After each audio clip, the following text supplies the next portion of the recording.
Can you go work Kisulana? One quiet Yaga, cycle do it among dance. What gave us I could do and not to do where I'm here? Momo Chico, overwork our and work.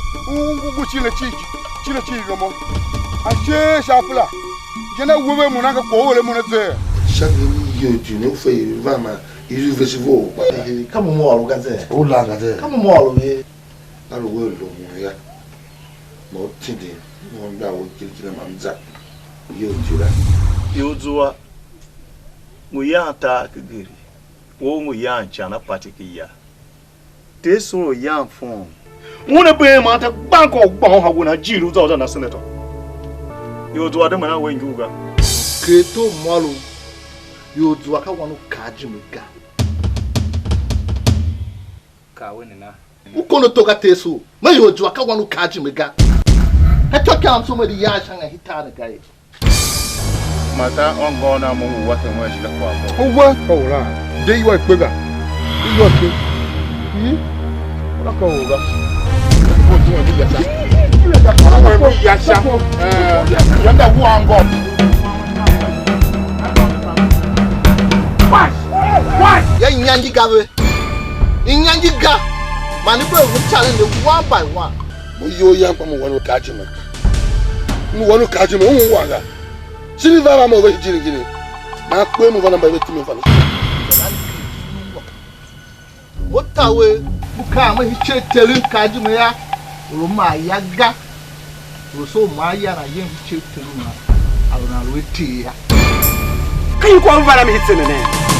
Can you go on there? But man, I'm asking about Baby. They will come on, come on higher.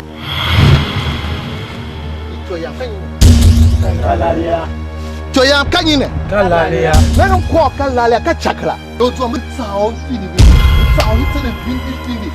Let him walk Galalia beside you. Now we're one.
Young body has and by him, Kumamo. Yamzani kaswa wasene yama kwada kukushajira $5. Nyali chanye na hidene hideki yakapa. Akano bekasi yala. Mtsazanza ya chanda hidene menya na mva mava yosa. Alu ya nyo wagavele shi fatyo kana ba we sorry ha ya mba nyo na. Apelu. Mtoya na me dem vanya ya mba yosa. Achu mo po na ga wa ya be shuna ka mo me ga ze. Porque o amor é do. E o amor vai dom. Demora quase, porque o amor. Que vai to akunye ihe porque o amor. Cabe tia be casa porque o dia. Dia casa. E tia table mo. Se ngwa han ya wan belu no mo chuku yele ni. Ba du han na ona yime. Ai ma ko. Waju egwu hun to. Wada. Papa. Nigga yanshi ma tam ko yo do ho. Mo boy. Mai lu we. She ya ka mo jona yi ma da ho hin ya. Mo ba zin do ho yi yo wan gwana. Ya yem da ho wan gba na ebe she gu wa she ba du han. Iki aja ko. E mo to ma hade ko an go mo mu ya. Ma nigga boki wa. Emi no gwana zaza hi ge mu zindi ne gbinda. Ngwe fa ko wa nyara ga. Unenga. She only young everything. Shati wana bayima shena kalo ya na ruwe kala. O ya shi ya kwa fa kwa mole. One ye da walun je. Ya wa ki one pine me fago ma one kae uta. Ba lo ba ba ya mu kala ngo. Unengo ho ilo ngo je ha ma kwachi. Ango lo. Kwa yo ye maru tautana. Ango ho chicha kila ngo kwaso hitse shagbaga na. Bakam to majena. Zashimiga. Oh, very shit. Very shit, so. Boss. Not the US and Kay have Biakwana. You are saying you can tell you a bushamata. Achijela. Oh, ya Kaya won't te. Man, no bramba will Choughul. I say, but Choughul, my Bakus. Man, Zashimiga na ba same. Oh, so very shit. Un negative, you're not buying the color. Where Chachiki Woods. Dem won ba nyo ka pe ka vi eje. Nenge gambu mo ya ni shame be ola. Mo da to wan ga na ngwa mo shi be ba. Di fangure yo kachi, di fangure yo ka. Yo ka chi ya te pe ron.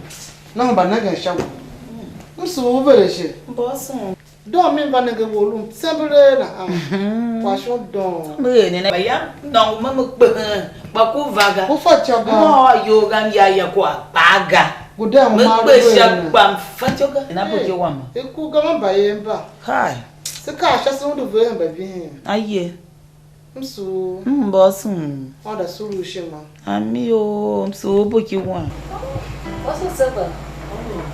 What's mo? Oh, Adelina. What's wrong? Hi, on the young bird. Because I'm never near. So, Hey, Badana. quiet, and never quiet. What's wrong? Young you, cut down, Jay, but you were young again. War, you shall. Bundabuga. Get the young come over police. My back by the never bucking. As I'm a cracker. The Nebuna for pension to find you. Gandhi did do near a car, then your polo. But a little wall Macasu Mushimaka. Tell me, cheer, share, Gandhi, and Vowel. What you look by younger model. I'm cutting my way queer. A higher, wherever. That's a yo. I introduce with you. Director, we don't quarter contracts. We wouldn't quarter with go. Such an Paka came and water. aye. That's what doing. A lot of doing to do. All the same, younger Lama director, one number contracts. A quarrel, which will figure young but the telling it was. She do a piece of that. I don't know how I have to on. Question. Gonna go there, go fetch over your own year. But I'm not in wiki. But move back and tell me, but you want a one pound within that. So I want to answer, but bossa. Tu não gosta, não tô Sonte. Wem la no ga. Mfe ulu wan hebu pe no kondo yo.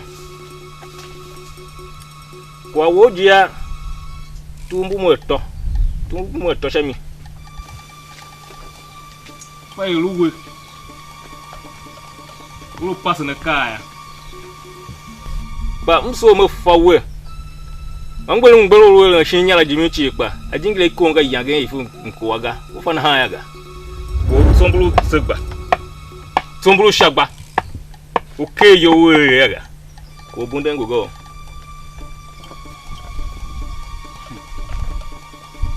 Ba ko he. Segba yange lu mayo. Yange we ve lo yana.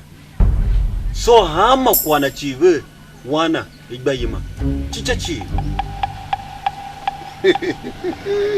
Na ti den pini yo. I sonte jena wo ko na wo le shi we gbayima no hide tongo na. Na lo mo bi kwa na. Ma we kanyi. We kanyi.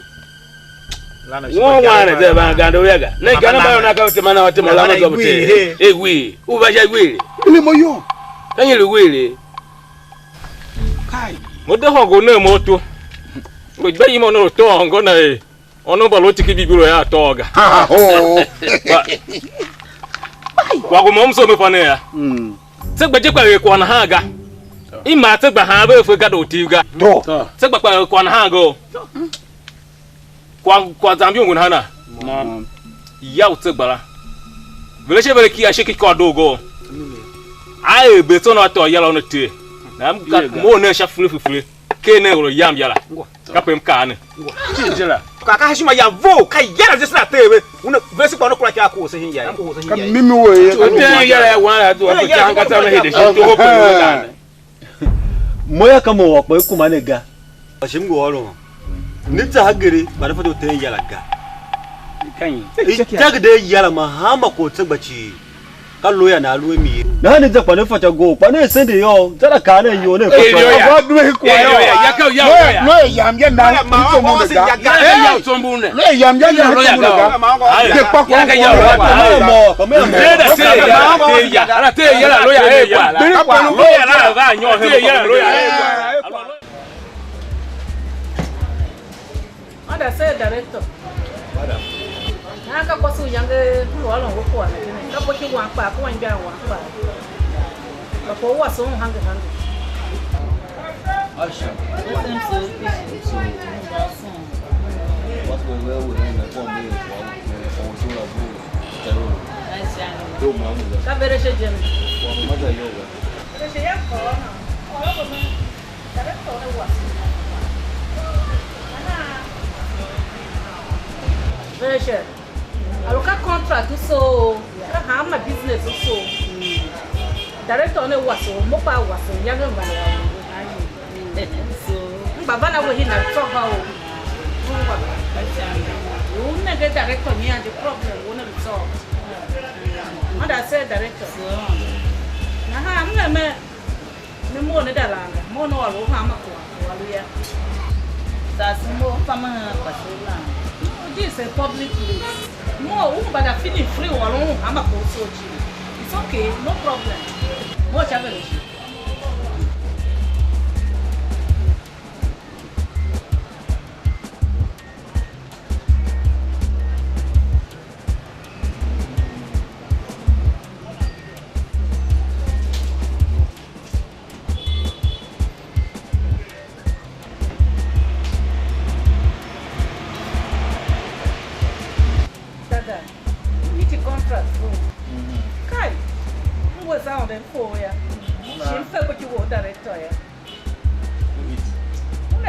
Understand ya what's on yoga na no na kwe ku yacha wani male mba no na bigile na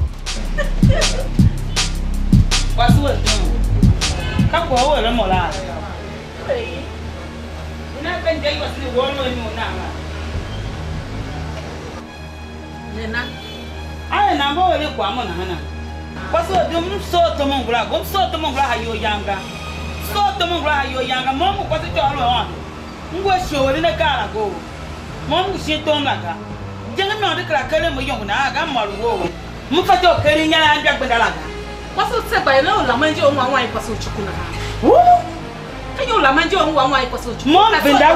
Mom vendagwe. Orang ke use what you have to get what you want.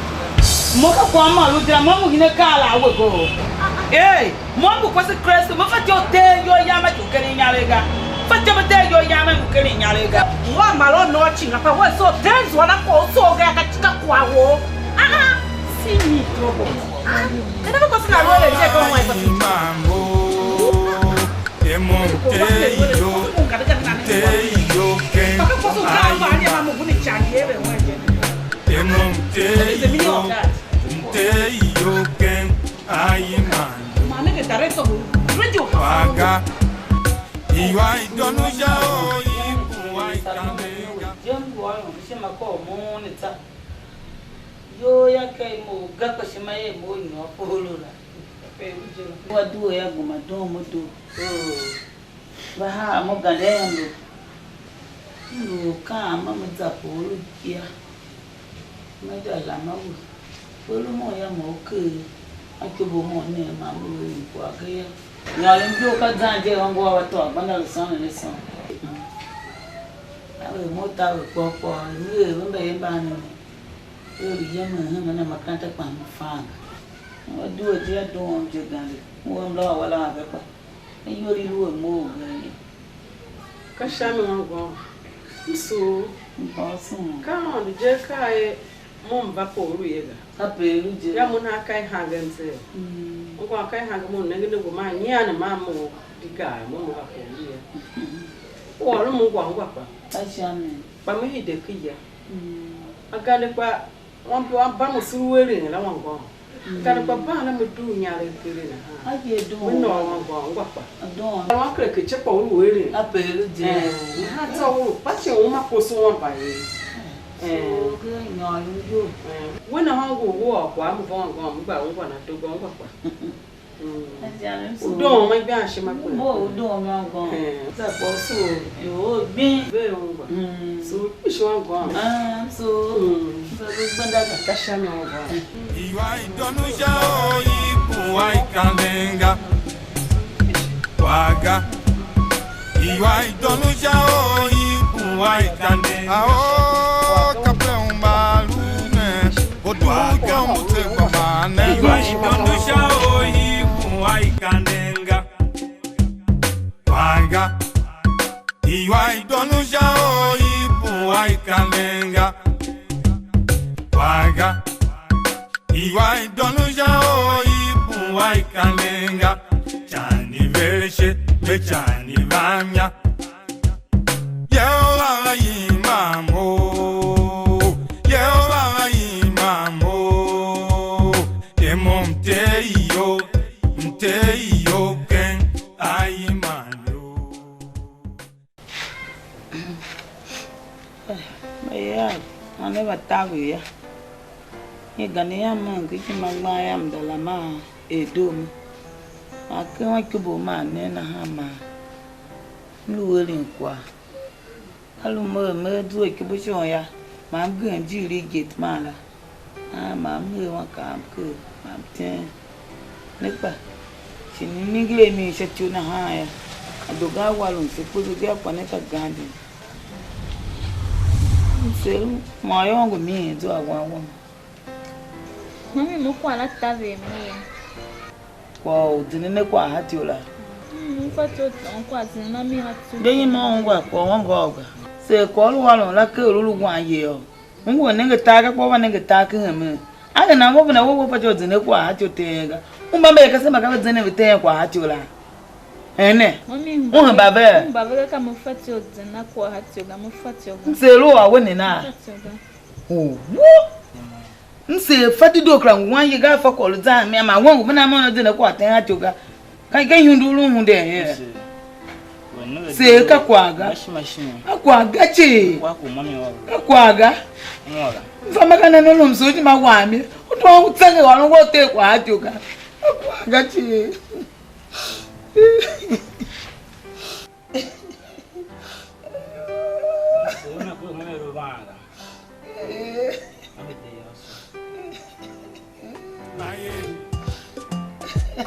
Ichani Kwase Choughul.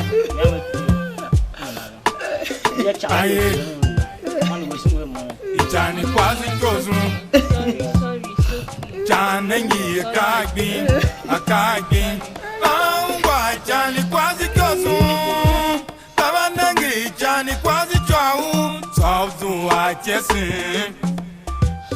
Aye. Ichani Kwase Choughul. Aye. Ichani Kwase Choughul. Aye. Ichani Kwase Choughul. Aye. Ichani Kwase Choughul. Izate gbajagbalu o. Aye. Papa! Ana aluwe. Mami se. Ladi. Opande nina. Nda ide yam sidi wame wa yam ala busa mava olum kaga jo. Nya wa ye nina. Akamba ala busa la 50-50 naira. Ladi. Sala busa tawi she higien.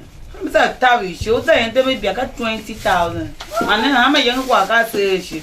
Pande kwa ke. Iye kwa ne wo kwa ke ganse. Ko no gundi wo we balo ne. He na me da pani kwa shi kanyi ka Kwa ganina. Opande mo kwa ganna nyare yam yenda tindi pagane mo jiro ha te. Pangona paka yongo.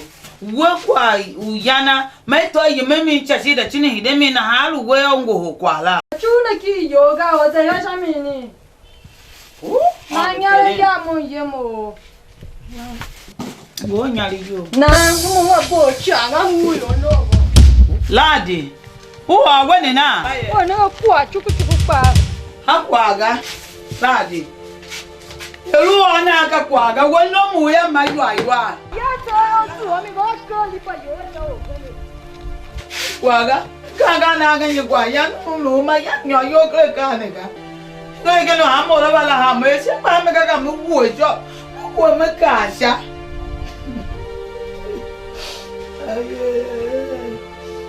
Nda yene ga mo se ga ni kwa no ma ba de kwa wata. Ba ona ya ya ga ni kwa. Ka chuwa mbaye ba. Ngilo hama ona bala bala ha we. Ba me ga wa mo wo jo mo na tumanya. Wa ga wa do ba fa. Aye. Ichani Kwase Choughul. Chanengi akagbi. Angwa Ichani Kwase Choughul. Tabanengi Ichani Kwase Choughul. Sauzu achesin. Aye. Ichani Kwase Choughul.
Waso tegba. Ma. So da van. So what is it one? So da van. Mboso. E ya mlo walo ngukwa nkoro pastor wana ha. Ka nyoro na jenye he makupo vanyi. Pastor one so me. Yange o yewo kaloga tiswan da so kwa we kwa sema. Yanza kwa ba menena. Aha. Na yange mzana sha kwamba mkuu yansuro mkuu klasu kimeke didulo ya lo kengachi kape ya lo mjela nso woda ba pasa wa mso be yange bato akune ya Tava ngun pishi je gandi. Sasha mlu yuri nyama na wambe ne. Kama mhanga pashi mhane shim yema. Atawe yake be yangi gen. O yana yaje kwa mne luga. Chouhul on yopa. Kai luwe luga jim. Obesenja ngwani ne ebe. Mikibimba yembela school fees ya. Sana ba lumpu satanda ba yema mota. Gandi yam ka mama va polia. Wasen crimson. Ichi ma yam e higen na ha. Mo mana donu satan. Muru wele ntonga. Ba hayori nyam na wambe aka gandi. Wala mbe we. Wasen kimbansen. Agwaso tugba onda yage kwala. Ma yage je e undu no da kwala va kwa kene. Anta veru naka veshi ha Yesu Kristo. Wa ke balu manu jo nieni. If you could be come he hero touching me at 2 games so she might be she. Akana aya sikani na shakani. Alone take care kene besia. Ka jina na nda kwana. Wa jo kiro kunigia itsahu nikai. Quando que Yesu Kristo mo pa tanga chachiwasika. Magma chi vona na se awe gae. Shuido nagi Jeremia. Itio no me viruta. Aka woni yonwe Jeremia kuru yaga jetso. Tio. Onwe jiro kuru yaga jetso vona prophet we kuru yo chi. Na na on the fall tem ne yalu eluga jetso. Avelu yo bolu kwase Chouhul. Shubona undu wamba embela, shubolu nege shaman, shubolu kwasa Chouhul te. Na hade yene shimaga. Akachi, ve shimasha ondu wo, uzuwa mi wueje. Seba. So ishi o tese wa maelula. Kai muchiri je lula. Na se ne kem kana ma ondu pa. Se ne bon she wuta kwa kan chianu bibulu nara. Sebo exodo chopo kanyi sihi virosha kokotara siki virosha pokonyi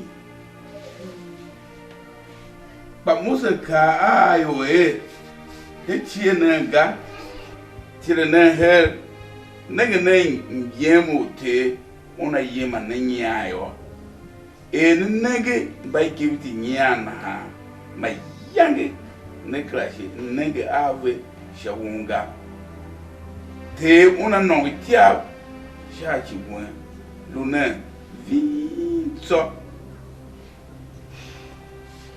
ka ko alu no te ko to teba wam so ma we ma mo ma teswa stabe shoma mi a we mongo ya veshima erisha mi yondo de chiemba tabe shi bamza yoga veshima erisha mi yondo shieno ishima nya ke banyoya yo ishi shinwo na wuni mi yondo shieno mzayo kuno nyo mamtawe kuna nyo ma shima nyia ye nyon jamia yo ishi shinwo kana wuri mo yon ne pesene ka olu u Mose ao aba Israel shiru yanga Israel velo kenta u gibiti bro yancha mawuru wa ondo unwa mliam ma ve na tindi Mose acho da duwe we kenta u gibiti o yementaro kana na ka shiru ya duwewe ma ko yementaro kana la ya ifu nyia aguma kishi bada nengene ifile ya shima gbama nyia ashege kishi tawe kaba shinu shima nyia ma shima yina ni da dukela shimuke yina weya bakere gbene ge wunu re mu yon bam lulu kene ma yange Tishi me the yina wa kwa da kola ba te lo no bang bang. Wo ngo kwa Choughul ige. Choughul wa kolo amba yo wo mi. Ufati wala kwa momonga bamza yo zao ba ve shi ma yira on. Declare ne shi ma nyianga. Ve shi ma on kula ve on ko me imo on lo kishi ma he alu wundo on wo shi ma nyia kwa ba tawe ma bamza yo ba o ya wo wa wundo igene ya amba ta wo yo chi ka Yesu Kristo alum jom wasi sembla basi keleba te wasi Yesu Kristo bla ba keleba te wasi Yesu Kristo ma ba gema shi chi me gaya une tuwewe lo vi vile shao to ngi ko da le Choughul ma yange de kedi mo yon vile shi ki on chigiri on tinite what Yesu Kristo shi dana aba yima sa Afrika ase kemba tawe ase kemba tawe bate what nyo Christian yachi ba vile shi hate kana mana yemse yalo ne yama ne ngam tawe mbala e yava nyo kwa tsana ba aba shiri shanala mama vile shi yon do kaya ma yemse ga yemgo shim jongo ka hidon una vai mo monga o seba so boss on pass one bien chimai o tablo mola bam na nga jepa am do yori nyama na wa me no am so na say nem say he was on do sha wetelo bosha mata manakachi tero ha makwachi kechi o shemiyo sba shun ishi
So that one oh. Eh, why go where?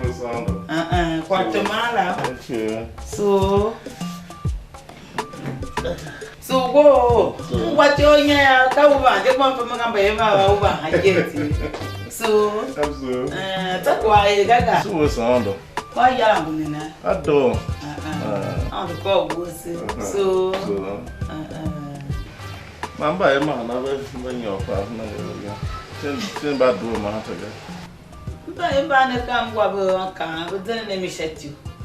One by again, I will the Japan would never get landing shima. One castle high to Tana. What about Casua now? But didn't let me. How street in Bam with Olivia.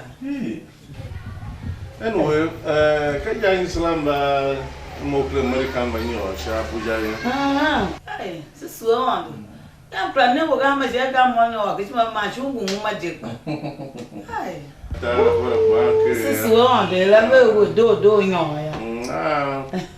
Kraya must do my year number or your Akra, Zagashina Musa, be a lie, Manakla.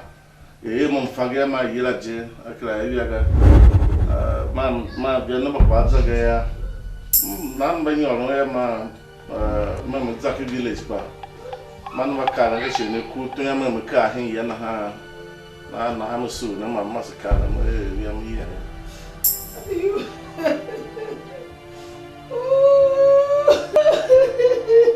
Mommy, can you? Mommy, can you? Oh, you're crying, oh my God. What?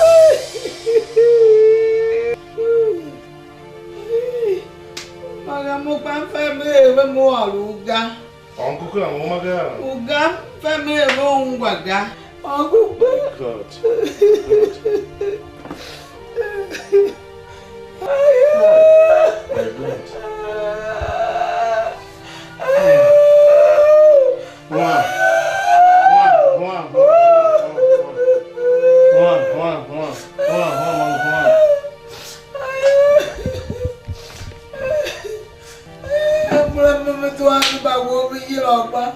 Papa me to ano baga. Wow, ko mo dina.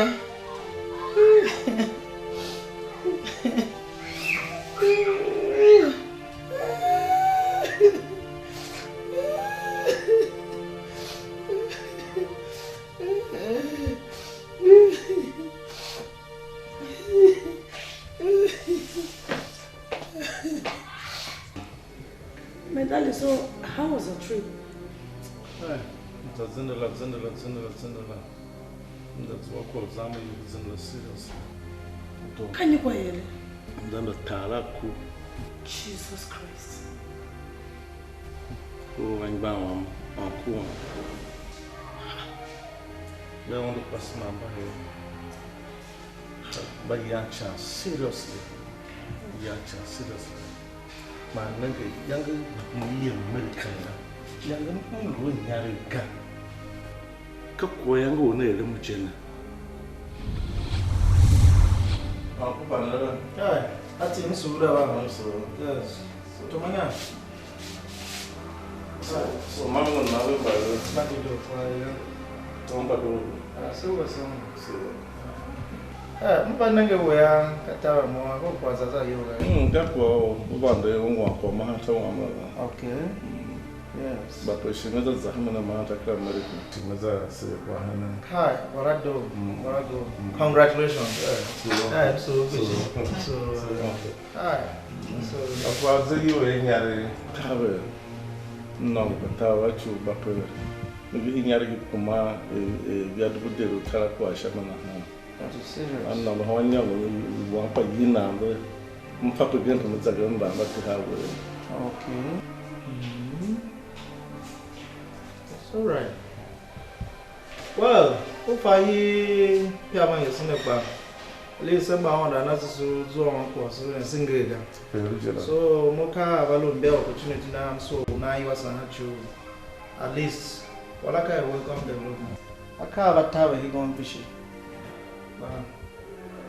No, for mother woman, well, when you're here, you're on a hard Chagapa. Well, let me check. Just give me today. Tomorrow, you have back. Attends, Baba, no.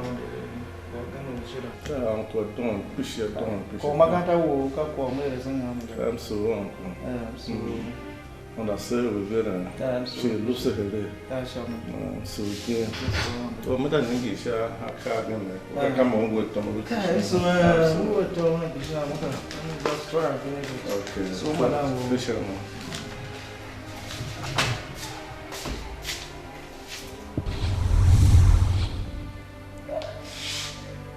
Darling Nelly, all now was so called matter. Can Diaco no man again know in Danny? So, can Zega Diaco no man. No, sit down, no bella. Sevave, what's not a Chisha Buja? Okay. We might even sponsor them abroad. It's a good idea. Seba more than enough for sponsoring family wola. You have to c'est trop bien de voir avec Bénin. Quand on a le non, parce que la monde le non, le verra, on a. Non, parce que moi, je vais la pas gagner. Yes. Hi. What's a Choughul? Figure what's a Choughul to do. Oh. Ah. Chana what's a Choughul you could daddy do. Oh, can I know what's saying? Anyways, I was preparing dinner. I see you. Change it. Okay. Freshen up. Not quite. I see you.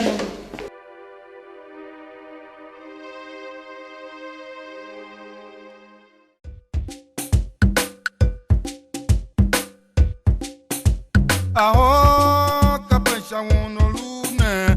Odu tombu te guamane. Iwai dondu shao iku wai kanenga.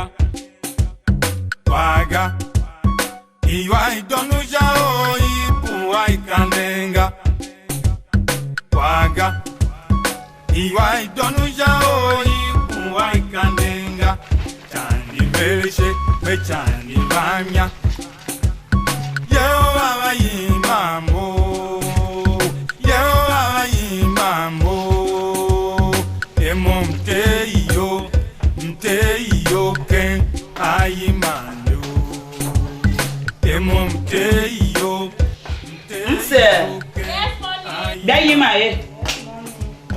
Waga, you I don't know how you I can. Yes, Mami, what's Zama pen? So, tension pot. She made a calm. Yeah, Monica Vow, no me, Musa, I vow here, she made a calm. Tell her, me, I can't be. You don't know what's on that him and what's that bim. Why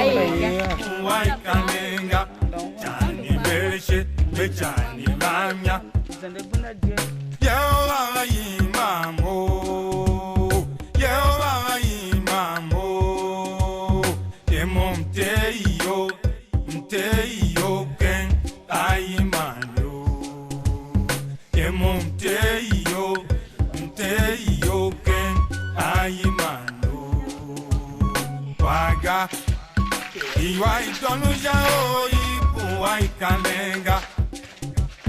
Waga. Iwai donu jao ipu wai kanenga.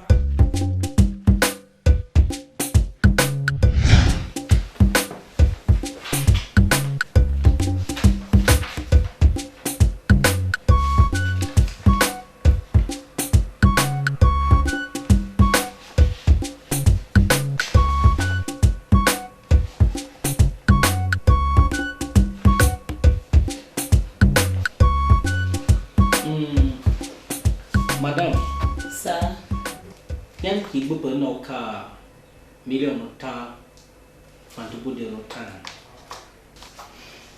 One a big chamber. Anyway, if I he wish she being younger.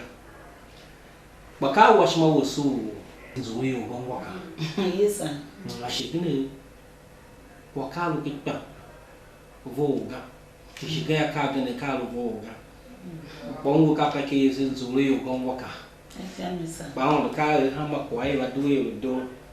ala gashin ki we hi gon amba wenja a she ki jumala pa ya mange cheki yo mona waka so pishi Why don't you ibu why kanenga chani vershe me chani bamya Yawa imambo Yawa imambo Why don't you ibu why kanenga chani vershe me chani bamya Yawa imambo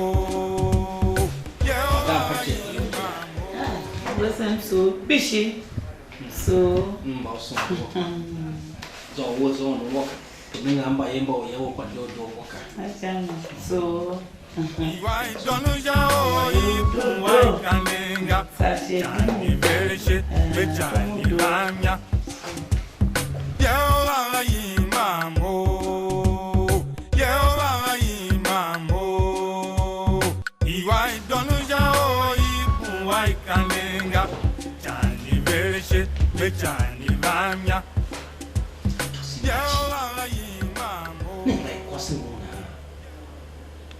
nyale kiurgi kiruti pakai bapena udah mini what mami janinge God should have mercy on us. This is not just correct. Why don't you why kanenga chani vershe me chani bamya Yawa imambo Yawa imambo Emomte yo kana naka nanango seve se de buwe siwe oguda kawe te setiye kawe aje ase shawe uhemba kako kidomba ya uhemba ya o kana naga nago seve bu bien mam sede o muda kawe te ando wasi kawe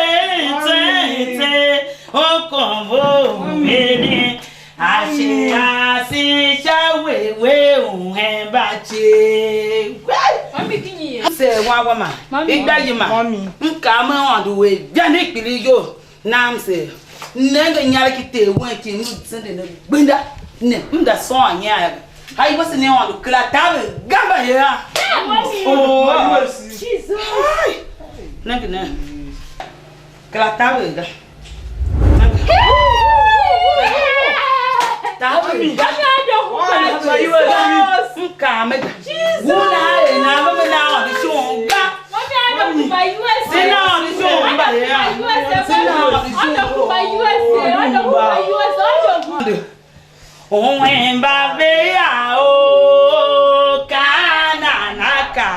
nanango seve se de buwe siwe ya oh muda kawe te se chiviye ando wase kawe tente okomo vele ashe ase shawe we uhembachi ando why kanenga chani vershe me chani bamya Yawa imambo Kwase gaga So was it tesingom shu si chukumo ko homuga uzama pe ga hide ya mko ba mun jema ba tem je oh ta ko do je ba yembla banena sisu on do kwa classe on do ko wesi so da ba ese mu va ya Yang se ngwa ven ka ne ya ba ba ntasha benene lu wase mo kan ba sen na ha do ngwa ba sen bela So what's on? no ngwa ba sen bela So what's on? ya mi dem bien hwene Yang Luzende hako pension no more. No fahuaga. Ambam semba itahaya. Uri ya hilu shimila director yamba de lunutela. Yanam zashimi kumachimi yango. Ola ya nashiga. Kwa gane je ya baka wona ma luwe mu shanje kwasema no. Ya me de ma gon kwala pela kera. Gane mi de matumanya. Ma ndo alu kasemba cholu. Ma cholu ya. Yemen da temi mama ongwa me musa o shon ive. Ma yange mkirimu ma mda duoshimi. Mda soya.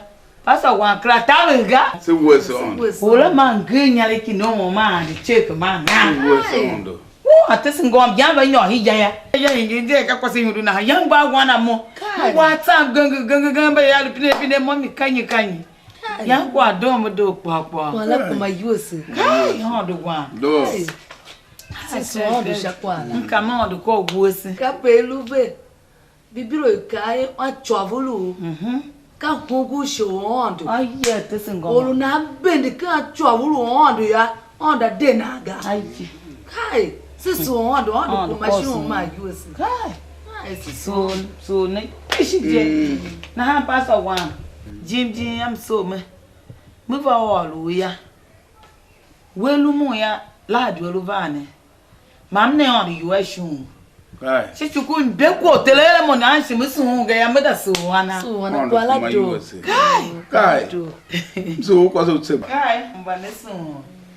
So wele on ke me cha ama kwa wo ya kapshino yemna wo jira. Aye. Una shu hira on ga ko do. Ne. Alo esena ke bibiro ya. Ba ma na mba pu. Ba ya Yesu Kristo be mi ade. Ba mo ta ko yin bla ye mu wasu hu Yesu ga. Ba mo ko ne to wasu Yesu. Na ko la do ishi. Na ire yo tisina ka ko do. Na ona wasu sepa silu ha silu we ma. She yango no so no. Nka me ba Sam Yesu tolu mo yo ya wa yang go ngom lo yo paga. Yang la tele mo kiti jinga mango mo kiti jinga we lo na mo je kwa wa ba. So do wa mo ka se. Apelo. Silo Yesu. Na se dem sen. Echami. Te wase manano wasu don. Se no shu ma yu kiki. Che ori wase yase. Jani verishe me jani vamya.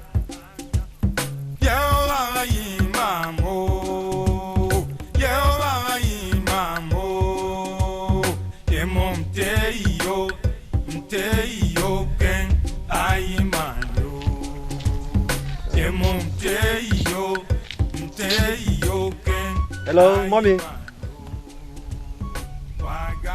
Open the door. Kapelu, kasha mommy muove, we ongwa tita, muove tita. So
open the Chante. So ko pangana talk to ma. Dem am tong.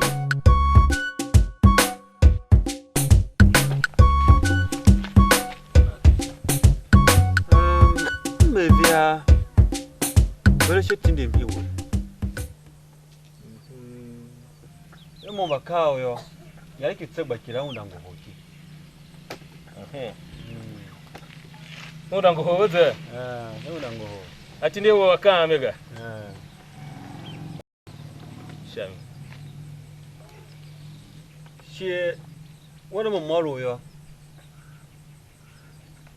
Un sope da nana wani shun. Ayangi lahadi. Na ha mamalo ya. Una soya na nadzana da nenge. Ya unu nana wani shun ya. Shami. Ka koke mamalo jira. Ase aki wo ko gan shami ga. Ba ko gane gaci ci ko kala ka ci jira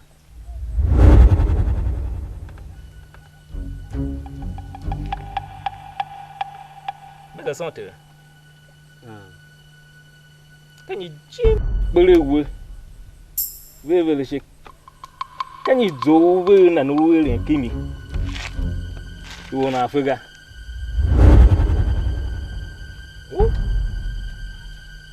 muna kem kusu shwawe kwero ya mo sai hey shagba terima ikiwa nyima ma shwawe we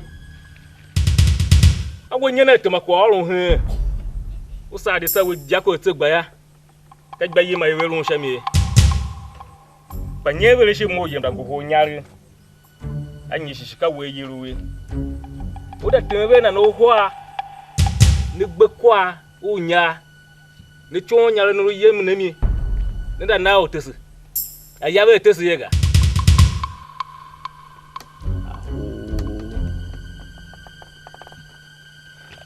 baba moya ka moro vene shimo pa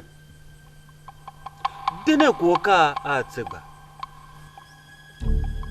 shi hako vele she ya kwa mom pa duan vele shika shika has said ayile me woro kwa momu kene duan vele shika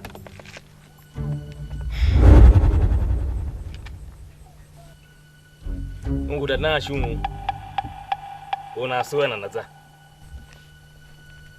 na hai ishunu la heyo itso baneyo ngudu ngbondo zaiga ngudaga shinyajo ngutindi nshatte na la unuva abanege shiengwa na hana kan aruhina ba rin bia yirin ko ne ya wuwu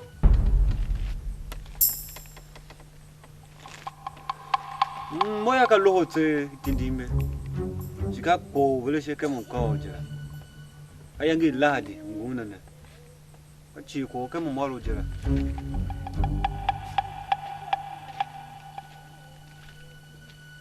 shami wa sala bengega ishu ya shwanke dema baguma kongo suta adoga shwanke huru ya dishu